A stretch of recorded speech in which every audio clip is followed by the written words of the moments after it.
გუშინ ვიდეო დავდე 29 ივნისის შეკრებასთან დაკავშირებით. აი ამ ნაყარ-ნუყარი ყარტაყურდა ერებით რო გავისო საქართველოს და პრობლემებს გვიქნიან. და ეგ ვიდეო წამიშალა TikTok-მა სიძულვილის ენა გამოიყენებო. და მე აღვადგინე. ახლა არის ისევ. და აი გამომიხდა ახლა უმრავლესობა ემიგრანტი იყო.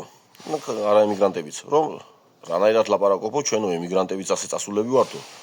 და იაფად მუშაობთ ვიდრე ის სახელმწიფოები, სადაც ვართო და ასე რომ მოგვიხსენიონ და ჩვენს გამოვყარო და კარგი იქნებაო, ანუ არგუმენტად მოყავთ ეგ. ანუ განსხვავებას ახლა თქვენ ვერ ხედავთ მილიონნახევრიანი ერთს შორის და მილიარდიან ერთს შორის? მილიარდიანი თუ არა, რამოდენიმე მილიონიან, რამოდენიმე ათეულ მილიონიან ერთს შორის განსხვავებას ვერ ხედავთ? აი მთელი საქართველოს რო წავიდეთ, მაგრამ რას დარჩენილი ვართ ისინიც რო წავიდეთ მილიონნახევარი. ვინმეს რამეს დავაკლებთ, რამეს შევცვლით? და ისინი რო ჩამოდიან, ხო ხედავთ რასაც შვებიან. აი წარმოგიდგენთ ახლა ასეთი რაღაცა, ერთ ბოჭკა ტალახიან წყალში რო ერთი ჭიქა სულთა წყალი ჩაასხა, რამეს შეცვლი?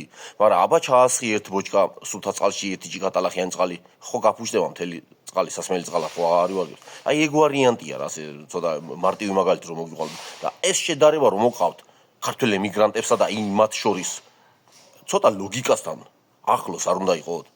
და კიდე რო ვიგინებოდი, რატო ვაგინებო? იმიტომ ვაგინებ რომ ჩვენ ხო არ გონია მაგათ ვუყვარ ვართ. ვცულ ვართ, აი ჩვენი გაქრობა უნდა მაგათ. ანუ რო ნახეს რა ბუნებაც გვაქვს და რა რესურსი აქვს ამ ქვეყანას. რო ნახეს ეგა სახტად არიან დარჩენილი და ჩვენი გაქრობა უნდათ. აი მაგიტო ვაგინებ მაგათ.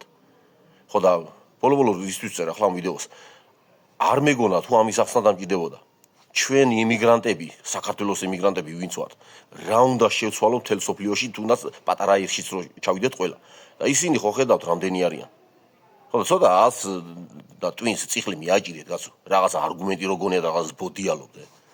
და კიდე ხვალ გამოდით და დაგვიდეგით გვერდში. განსაკუთრებით თქვენ ეთნიკური უმცირესობები ვინც ხართ. ეს ქვეყანა მარტო საქართველოს და ქართველების არ არის. თქვენიც არის.